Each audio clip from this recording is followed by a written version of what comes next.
Graça e paz, meu irmão, minha irmã. Sou o Paulo Ricardo, aqui de Bertioga, e vamos falar um pouquinho hoje sobre conhecimento.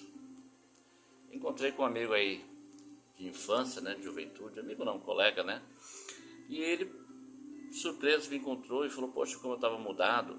Falou que havia visto alguns vídeos meus, com algumas pregações. E falou, quem diria, hein? Você? E aí eu, meio surpreso, eu falei, mudanças elas acontecem, não ia continuar sendo a mesma pessoa. Falei, mas você, aquele moleque responsável, que não ligava pra nada, tirava onda de tudo. E aí eu parei, fiquei meio assim. Falei, bom, mas você gostou dos vídeos? Falei, alguns até eram interessantes, outros pra mim não fizeram muito efeito, Eu não curto muito essa coisa de igreja. E aí ele perguntou pra onde que eu tava indo, eu falei que tava indo pra um congresso. E aí ele me perguntou, falou, mas se você vai na igreja, você vai fazer o que no congresso? Aquela pergunta me fez ficar um pouco pensativo, mas não em dúvida. Que aí em cima ele rebateu dizendo que se eu ia à igreja, se eu tinha lá palavra, conhecimento, tinha um pastor, para que eu ia num congresso? E aí eu perguntei para ele, você já foi a algum congresso? Ele levou em vários congressos aí de direito. Eu falei, para quê? Para poder adquirir alguns conhecimentos, em termos jurídicos e tal. Eu falei, mas para quê? Ele falou, para cada vez ganhar mais causas, Eu falei, legal. E conversamos rápido ali, convidei ele, para ir no congresso, se tinha interesse, ele falou que não. E não era a praia dele, porque ele curtia muito filosofia, Deus estava em tudo, e aquela historinha, mas tudo bem. Me despedi e falei, você tem meu contato, o dia que você precisar, estou aí à disposição. Ele falou, você também tem o meu, se precisar, estou à disposição. E fomos embora, cada um para o seu lado. Aquela pergunta ficou no meu pensamento, para que eu ia no congresso? E assim, não foi uma dúvida, mas foi uma pergunta, Então, para que eu vou à igreja, para que eu vou ao congresso? Quando eu vou num congresso, uma mentoria, é porque eu quero um pouco mais de conhecimento. Não é que na Bíblia, onde eu estou, na igreja, não vai ter esse conhecimento. Nós precisamos conversar com algumas pessoas e entender como elas pensam também. É claro que você vai ver congressos aí que o pessoal vai cada vez chamar mais, e olha, você tem que fazer investimento assim, assim, assim. E aí tem pessoas que falam assim, poxa, mas eu vou num congresso, eu vou ter gasto com despesa para ir até São Paulo, se for em São Paulo. Se eu tiver que ser mais de um dia, eu vou ter que dormir lá, vou ter mais gasto com hotel, eu vou ter gasto com alimentação. Mas aí tem gente que vai, não, mas aquilo ali foi maravilhoso. Nossa, ali eu aprendi tanto. Aí chega no pastor e fala, pastor, acredita que ali eu aprendi que eu não devo, que eu devo amar o próximo? O pastor vai olhar para a cara do irmão e falar assim, você aprendeu lá? Nós falamos disso aqui a vida inteira. Então por que algumas coisas você só consegue entender quando você vai num lugar fora, num ambiente fora? Vou te dar um exemplo bem básico aqui. Imagine que você todo dia em casa, você come arroz, feijão, ovo e bife. É uma refeição fantástica. Em casa você vai ter um gasto médio ali, você vai ter, de R$ 8,75.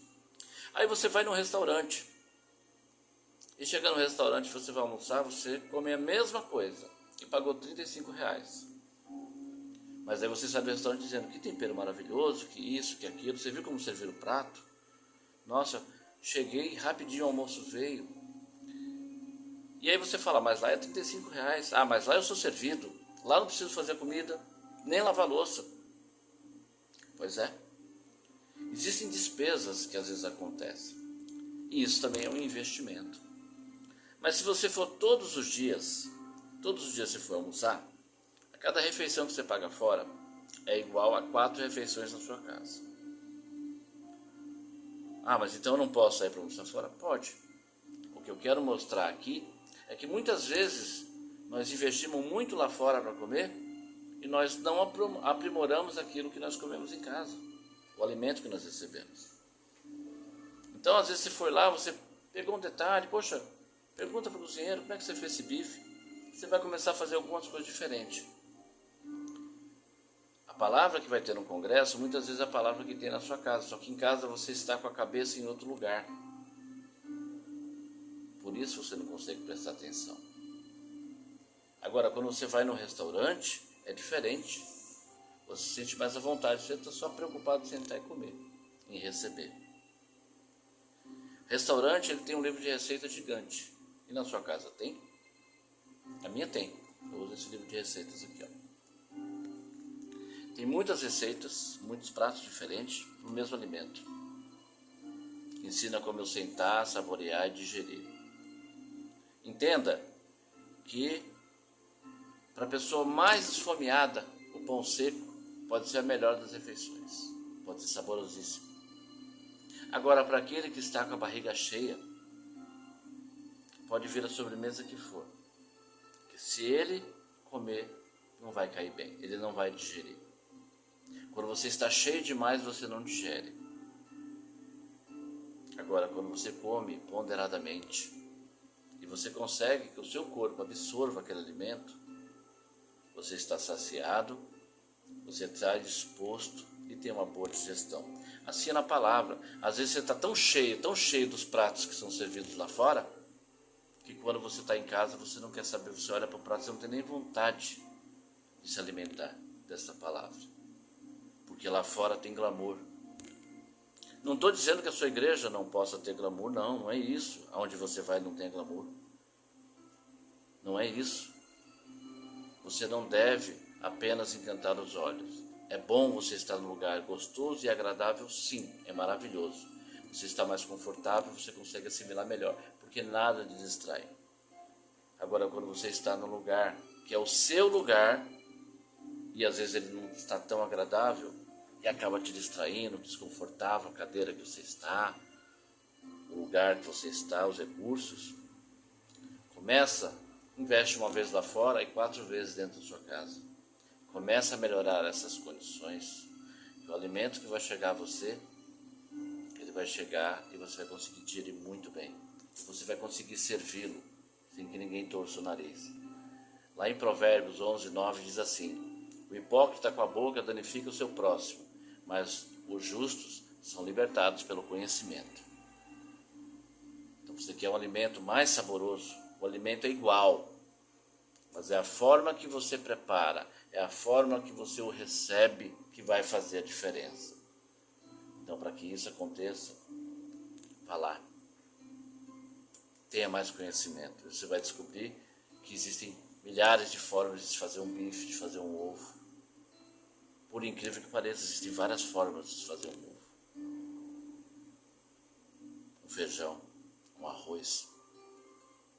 A palavra é isso, arroz, feijão e mistura, como a gente chama aqui, os acompanhamentos. Agora, como você vai montar esse prato e como você vai servir? Se você pegar tudo de qualquer jeito, misturar e colocar num prato para alguém comer, a não ser que seja um banho de 2, as pessoas vão torcer o nariz. Porque elas não sabem o sabor que tem e pela aparência vão julgar. Assim como esse colega da infância me julgou e não andava comigo, não me conhecia, não sabia o que eu vivia, ele apenas tinha uma ideia de quem eu era. E é assim. E quando as pessoas nos encontram diferente, eu estava apenas com uma roupa diferente, mas o meu linguajar mudou. Eu tinha 14 anos, eu estou com 47. Passou muito tempo. É óbvio e é natural. O triste seria se a pessoa me encontrasse e dissesse: você não mudou nada. Você continua a mesma coisa. A mudança é para nos fazer evoluir.